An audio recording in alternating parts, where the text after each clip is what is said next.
I was 8 months pregnant when my husband Brandon invited me to the 15th anniversary celebration of his company.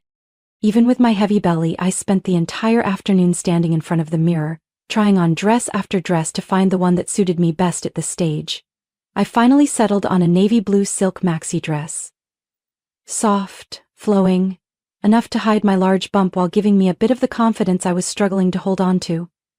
I even curled my hair slightly, dabbed on some lipstick, and wore the earrings Brandon had given me for our second wedding anniversary. I knew none of it could truly mask the changes in my body, but I still hoped, just a little, that Brandon would look at me and smile like he used to. The party was held at a luxury hotel in downtown Seattle. As I stepped into the grand ballroom, crystal chandeliers sparkled above, wine flowed into tall stemmed glasses, and laughter echoed the way it always did at a successful event. I gently held Brandon's hand. He wore the gray suit I once picked out for him, his hair slicked back neatly, his face glowing with confidence. In that brief moment, I told myself maybe tonight could be the start of something new for us, but I was wrong. The first person who came up to us was Abigail, Brandon's executive assistant. She was young, tall, with flowing blonde waves and a smile that looked glued to her face. From the moment we stepped in, she clung to Brandon's arm, laughing and talking as if this was their event. She called him Bran, lightly patted his chest, and tilted her head often, showing off her sparkling earrings like she was on display.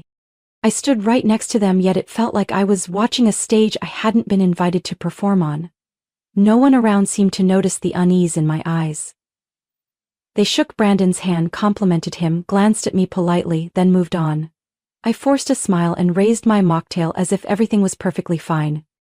Madeline, Abigail suddenly turned to me, her eyes shimmering, voice as sweet as honey, but I could hear the insincerity behind it. I hope you don't mind me keeping him for so long. I smiled politely. It's okay, I understand how busy your job must be. I just want everything to go according to plan tonight, she said, immediately turning back to Brandon, not even waiting for my response. Brandon said nothing, offering only a vague smile before listening to her gush about the new partners from Boston. I took a step back. Something in the air made it hard to breathe. I walked toward the windows, looking for a quiet place to sit. My belly felt heavy, not just from the baby growing inside me, but from the weight of being sidelined, forgotten in my own relationship. I placed my hand on my stomach, feeling each small kick, a quiet reminder that I wasn't truly alone. But what unsettled me most was the way Abigail looked at me.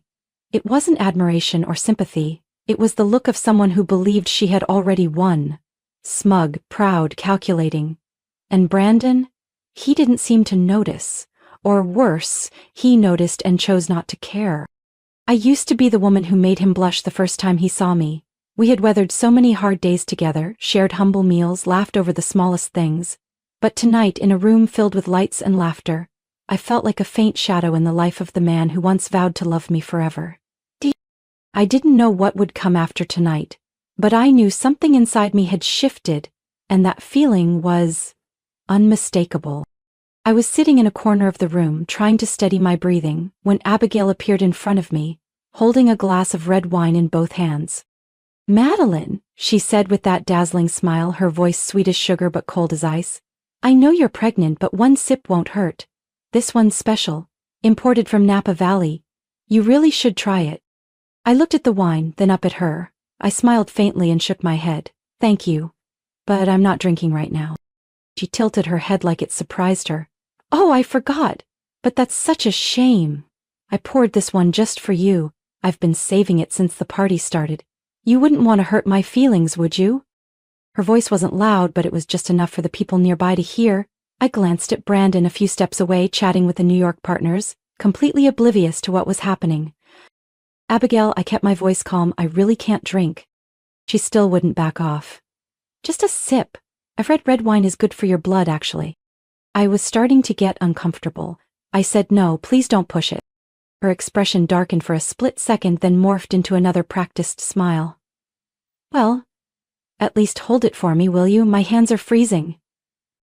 Before I could respond, she shoved the glass into my hand. Then, as I instinctively reached out, she accidentally nudged my wrist.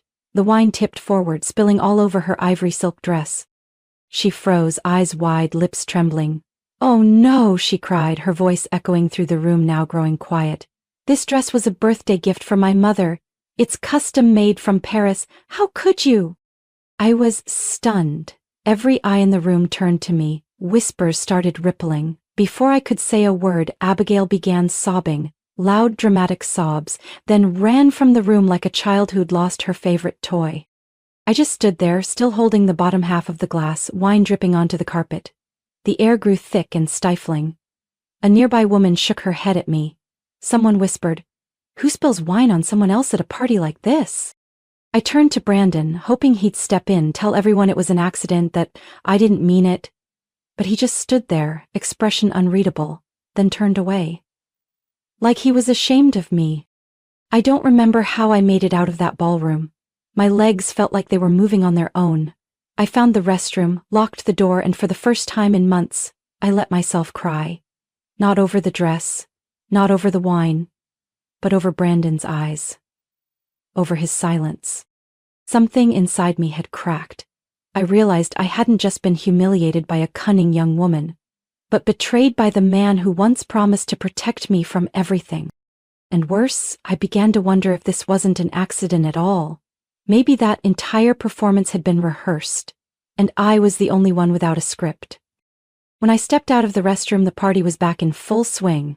Music playing, people laughing, glasses clinking as if nothing had happened. But I knew better. Behind me were whispers, judgmental stares, and a dozen twisted versions of the story already making rounds.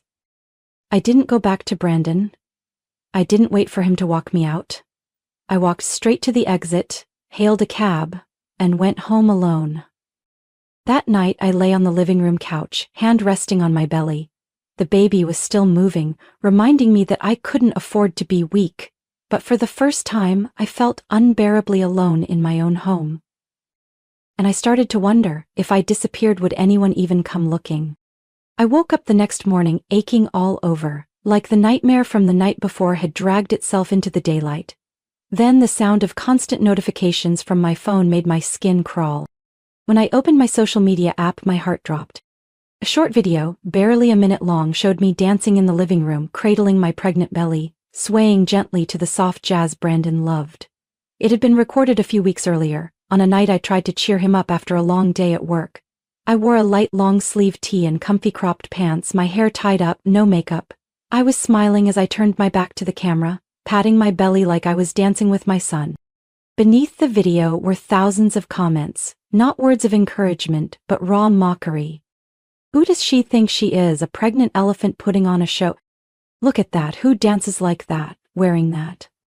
Someone should remind her that being a mom doesn't mean losing all self-respect.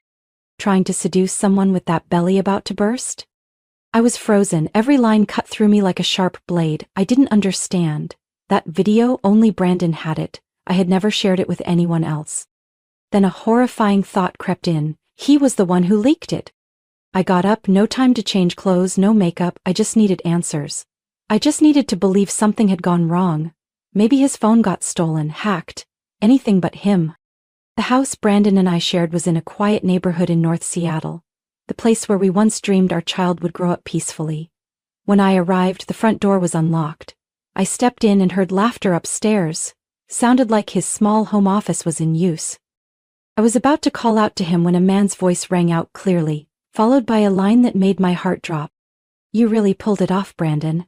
Turned a boring wife into the office's best entertainment." I stepped quietly toward the half-closed door. Brandon's voice followed, calm and cold. "She danced like she was in some comedy skit. Who records something like that and doesn't share it? I mean, come on. Her belly looked like a balloon and she was still twisting around like a ballerina." Both of them burst out laughing. The sound echoed like a slap to my pride. I gripped the corner of the wall, my nails digging into the plaster. Brandon's voice softened, but the bitterness remained. "She thought a few little dances would make me stay. She doesn't get it.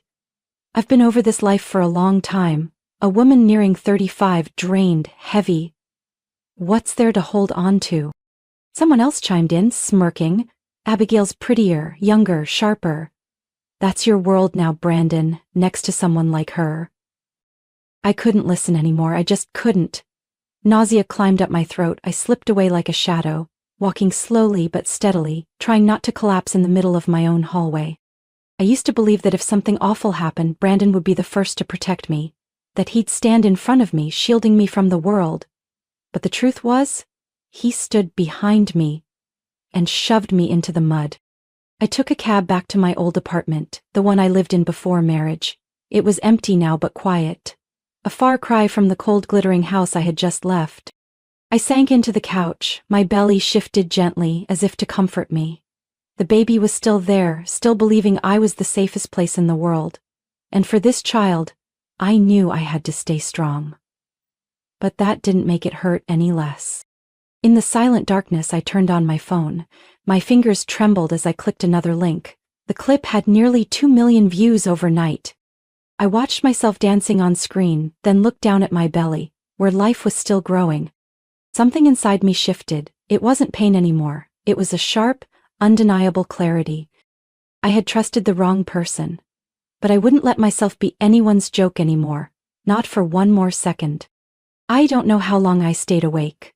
But when the first light of morning slipped through the curtains, my eyes were still wide open, frozen in place. That video was still up, with thousands of shares, countless laughing reactions, and comments like little daggers. Inside one of Brandon's company group chats, people had even edited my image from the video into cheap memes, adding captions like, "Dancer of the Month," or "When the boss can't keep his wife under control." One image read, "Pregnant showgirl, now touring." I slowly set the phone down. Numbness spread through every inch of me. At 10 a.m. I got a message from an anonymous account. It was another clip, footage of Brandon's office. People were gathered, watching my video together. At the head of the table sat Brandon, legs crossed, smirking, holding a remote like he was screening a comedy short during a lunch break.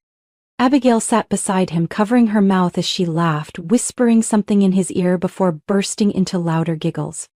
I clenched my fists, trying to hold it together. But something had broken inside me. Not just trust, something deeper. Like the very idea of basic decency. That afternoon I went to an OB clinic on the outskirts of town, a quiet, discreet facility. I sat in the waiting room for almost half an hour, my hand on my belly, as if apologizing to the baby for the choices I had made. I once believed I would become a mother surrounded by love, anticipation, protection, but now, my child had become a target of ridicule, the result of a cold, lopsided marriage. "Miss Madeline?" a nurse called gently. I stood up, but just then my phone buzzed, a message. From Brandon. "We need to talk, you can't keep acting out like this. Abigail cried all night. I don't want you to make things worse." I stood there, stunned. Me, the one humiliated, betrayed, exposed, was expected to be responsible for someone else's emotions? I stared at the screen, then turned back to the front desk. "I'm sorry," I said, voice still hoarse. "I need to reschedule. I need more time." I left the clinic walking slowly. For the first time, I didn't know what I would do next, but I knew I couldn't decide while my heart was still bleeding from lies. That night, I returned to the apartment. As I opened the door, I caught a familiar scent. Perfume. Abigail's. It still lingered on the sofa, along with a faint lipstick mark on the rim of a glass on the coffee table. Brandon walked out of the kitchen, surprised to see me. "What are you doing here?" he asked, unable to hide his annoyance. "I live here," I replied coolly. "Or at least, I used to." He stepped forward, trying to stay calm. "I texted you. We need to talk." "About what? About how you spread that video around like an office joke? Or how your assistant poured wine for a pregnant woman and blamed her when it went too far?" Brendan frowned. "You're overreacting. That video was just a light moment. People needed a laugh, don't you see? And Abigail, she didn't mean any harm." I laughed. "You're telling me I overreacted after your entire office mocked my body? After you projected my pregnancy as a punchline?" Brandon pulled out his phone, scrolled for a few seconds, then showed me a photo. Him and Abigail, smiling by a lakeside resort I'd never heard of, his arm wrapped around her waist. "What am I in your life?" I asked, not yelling, but each word hit like a stone. "You were everything," Brandon answered without hesitation. "But you changed. You're not the woman I fell in love with anymore." I nodded. "No, I'm just pregnant. And you? You never really loved me." I turned away, took the keys from my bag and placed them on the table. You can keep the house, but you'll never keep me. And as I walked out the door, I didn't look back. And that night I scheduled another appointment. Not with the clinic, but with the lawyer. Because this time, I was going to end everything. On my own terms. 3 days after my final conversation with Brandon, I received an invitation to his company's year-end party. The card was sent from the admin department with the message, "Dear Madeline, we would be honored to see you at this special event. Let's reflect together on a memorable year." Part of me wanted to rip it up on the spot. But another part, the one where a few embers of buried dignity still lingered, whispered that I needed to go, not to hold on, but to face the truth. To confirm one last time that everything I once had was truly gone. I arrived at the party in a long-sleeved black dress, simple yet elegant. My belly was already huge, and each step felt slow and heavy. But I came. Alone.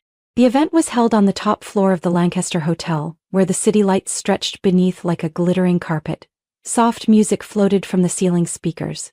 Everything was polished, luxurious, and unnervingly cold. As I stepped in, curious glances and whispers followed me. Abigail stood next to Brandon in the center of the room, dressed in a bright red gown, her hair in a high bun, her radiant smile leaving no doubt about her sense of ownership. Just as I poured myself a glass of water, Abigail approached with 2 glasses of wine in hand, eyes sparkling like nothing had ever happened.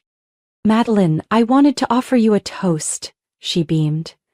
"To clear up any misunderstandings, I truly don't want to hold on to any bitterness." "I'm not drinking," I replied calmly. "I'm pregnant, you know that." "Oh, just one sip, ha ha ha." "Didn't you dance in that video? One little sip won't hurt," she said loudly, loud enough for everyone nearby to hear.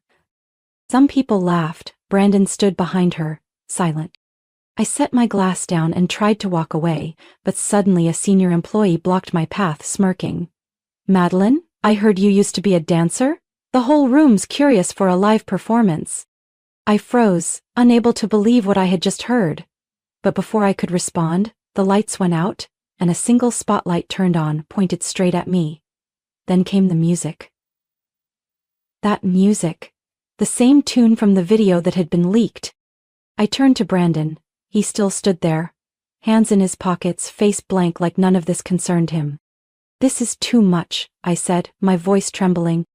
"Come on," someone behind me laughed. "We're just celebrating the company's most viral moment." I stepped back, my heart was pounding.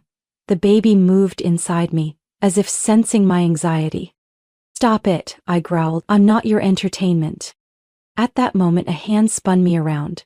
"Abigail, oh come on, you used to dance so well. One more time, let everyone enjoy it." I pushed her away. Her wine glass flew out of her hand, spilling all over my dress and the floor. A few people screamed, then laughter followed.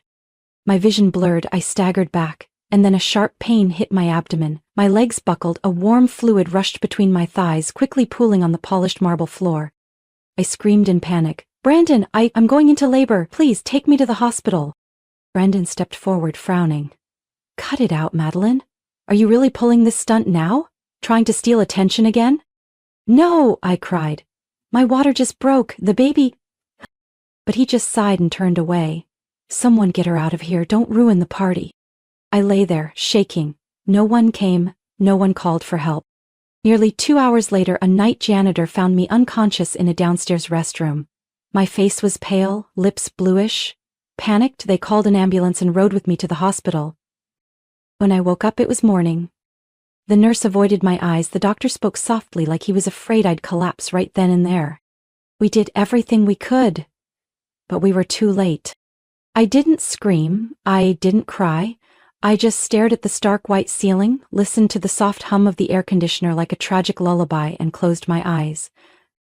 Something inside me had died, and there was no one to blame but the man who once vowed to protect me forever. I left the hospital on a freezing early morning, the streets still cloaked in fog. No announcements, no goodbyes. I left behind only a discharge slip and an empty hospital ID bracelet removed from my wrist the night before. No one knew where I went, no one cared. I left Seattle on the last night train heading south to a small coastal town I'd once visited on a short trip years ago. There, no one knew who I was, no one had seen the video, and most importantly, no one knew Brandon Lawson. I rented a tiny upstairs room above an old bookstore, changed my bank account name, shut down all social media, and cut every tie to the life I once had. Each morning, I walked along the shoreline, watching waves kiss the sand, letting the ocean breeze carry away pieces of my nightmares. I didn't talk much. I just wrote, documented everything I'd been through as a way to remind myself I was still alive. And Brandon?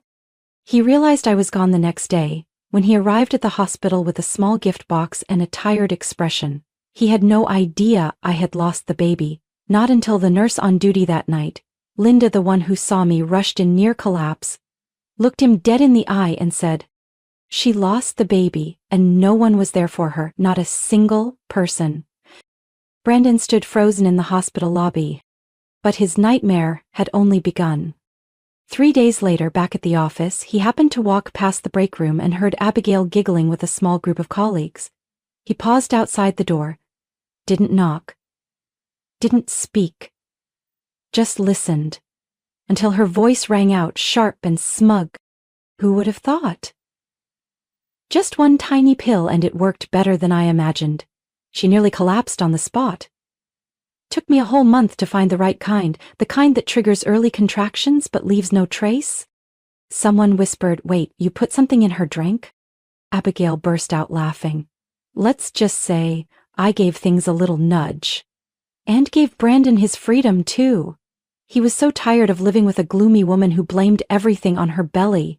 If a woman can't keep her man, she shouldn't complain. The whole room laughed until they realized the door had opened. Brandon stepped inside, his face white as a sheet. The laughter stopped instantly.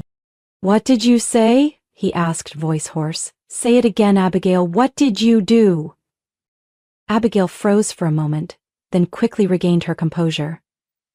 "Brandon, I was just joking. Everyone here knows I didn't mean any harm." "Joking?" Brandon cut her off, his eyes cold as steel. "A woman lost her baby because of what you did, and you call that a joke?" Silence fell. He pulled out his phone, tapped a few times, and held it up to her. The screen displayed a resignation letter, already filled out, just waiting for a signature. "Pack your things, now. And don't ever let me see you within 100 miles of this office again." "Brandon," she stammered, grabbing his sleeve. "Please don't do this. I didn't mean—" He shook her off and walked out, with a resolve he may not have known he even had. But that didn't erase the truth. He let me stand there, humiliated. He watched as the woman he once called his wife was turned into a joke. And worse, he believed Abigail. Until the very end. In the weeks that followed, Brandon tried everything to find me. He hired private investigators, checked traffic cameras, combed through hospital records, even reached out to old friends of mine he had never bothered with before. But no one knew anything. I had disappeared like I never existed.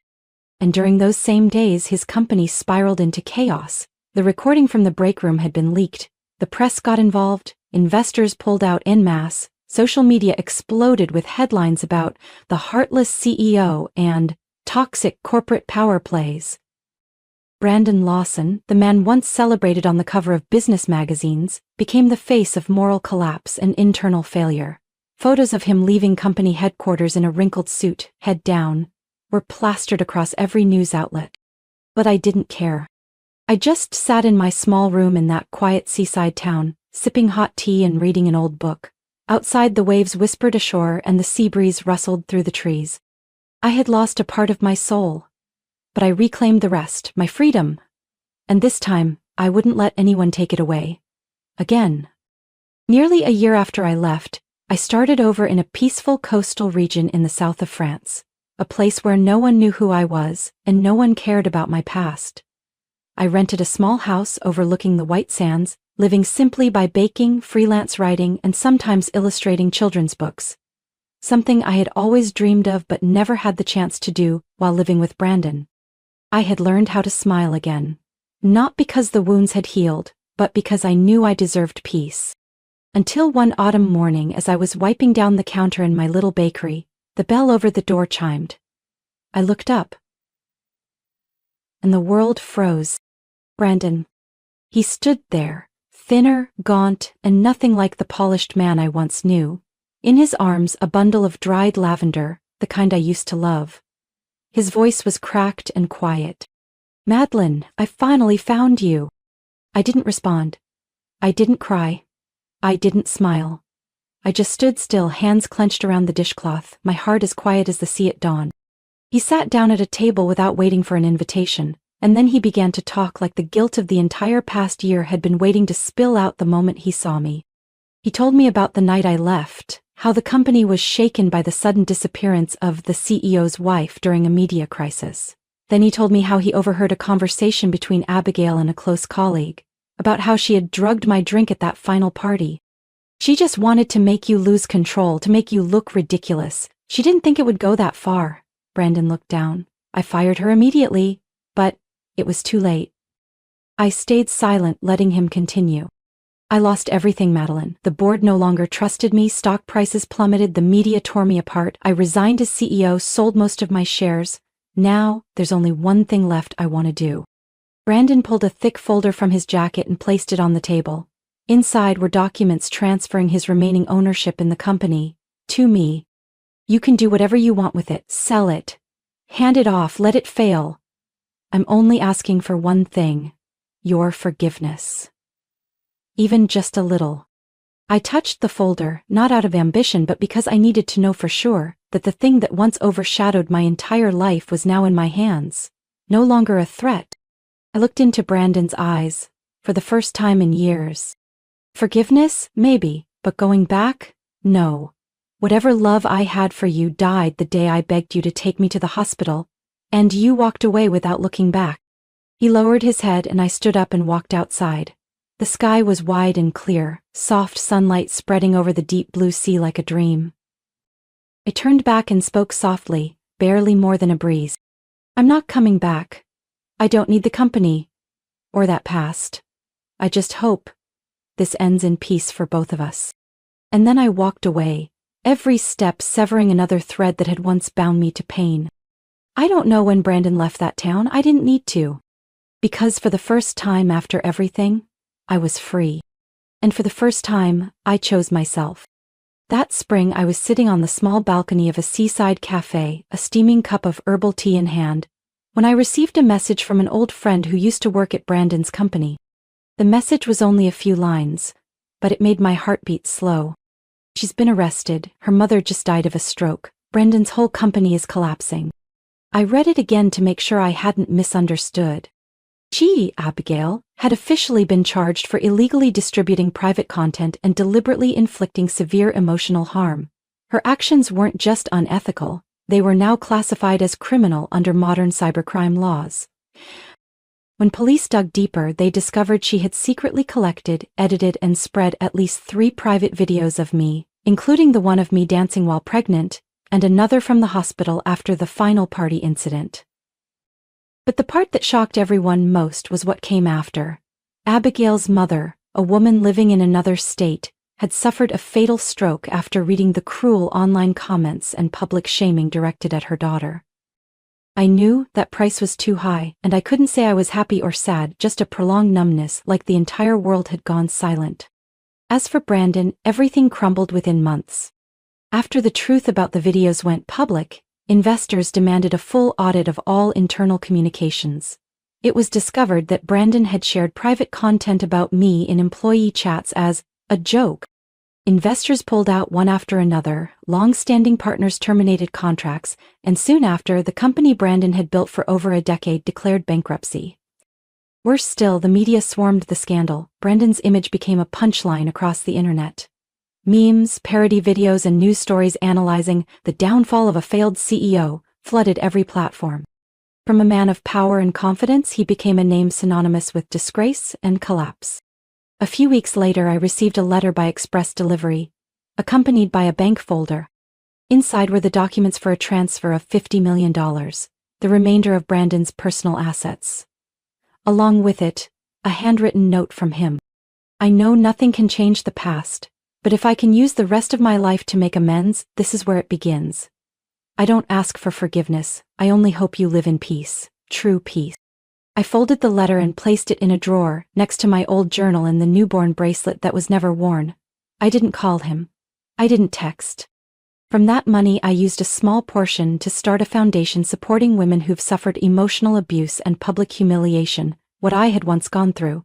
The rest, I placed in a frozen account. Untouched. A reminder that I could choose, but I didn't need to. That evening the sky glowed a soft shade of pink and orange. I stood on my balcony, listening to the waves crash gently like the ocean's quiet breath. Some wounds never fully fade, but time, in its quiet way, makes them hurt a little less. I haven't forgotten, but I no longer let them define me. My little café rests at the end of a cobbled alleyway in Provence, southern France. Its name is Rain. Simple, soft, like a melancholy melody I carried through life, now turned into a haven for souls needing healing. I am no longer Madeline Lawson. Around here everyone calls me Rain, the name I chose for myself as a form of rebirth. I repainted the café by hand, creamy white walls with hanging bundles of dried lavender, modest wooden tables, hand-painted mugs, and the scent of warm almond pastries each morning made it a familiar stop for strangers, and for me. Each morning I wake before sunrise, walk to the market for milk, eggs, and fruit. I no longer need someone to lead me through the storm. I've learned to walk on my own, scarred feet but steadier than ever. Sometimes unexpected rain drizzles down, not harsh, just a soft pattering on the old tin roof. I stand behind the coffee counter, listening to the rain with a tender ache in my chest. No longer sadness, no longer regret, just gratitude for being strong enough to walk away from the darkest days of my life. I've never told anyone here about Brandon, or about the baby I lost. But near the cafe window, there's always a small rose plant, placed beside a sketch of two hands holding a fragile flower. No one asks, but everyone seems to understand. It's a space for something sacred. One day, a regular customer, an elderly Italian man who lives alone at the end of the street, said to me, "Rain, we don't need to forget our pain. We just need to learn how to live with it without letting it consume us." I smiled, knowing he was right. That $50 million Brandon sent? I didn't touch it. I transferred all of it into a fund supporting women who've suffered abuse and pregnancy loss. I don't need his money. What I needed I created myself. Peace, freedom, and pride. In the end, Brandon disappeared from my life like a summer storm, fast, violent, and leaving only ruin behind. He tried a few more times to find me, but he never found anyone named Madeline again. That woman died the night she lost her unborn child in the rain. Now, I am Rain. I live not for anyone else but for myself. And every morning, when sunlight pours through the window and glows on my chamomile tea, I smile. A real smile. I've walked through hell. And I came back, not just alive but brighter than ever. Madeline's story is a painful yet deeply inspiring journey of betrayal, loss, and rebirth. From a woman humiliated by her husband, manipulated, and left to grieve her unborn child alone, she rose again, choosing to walk away and rebuild her life. Though pain never truly vanishes, Madeline found peace within herself, something no money, status, or false marriage could ever give her. She is living proof that being true, free, and resilient is the greatest victory of all. What do you think about Madeline's journey? Did she make the right choice in walking away to rediscover herself? Share your thoughts below, and don't forget to follow the channel for more emotional, powerful stories about life and family.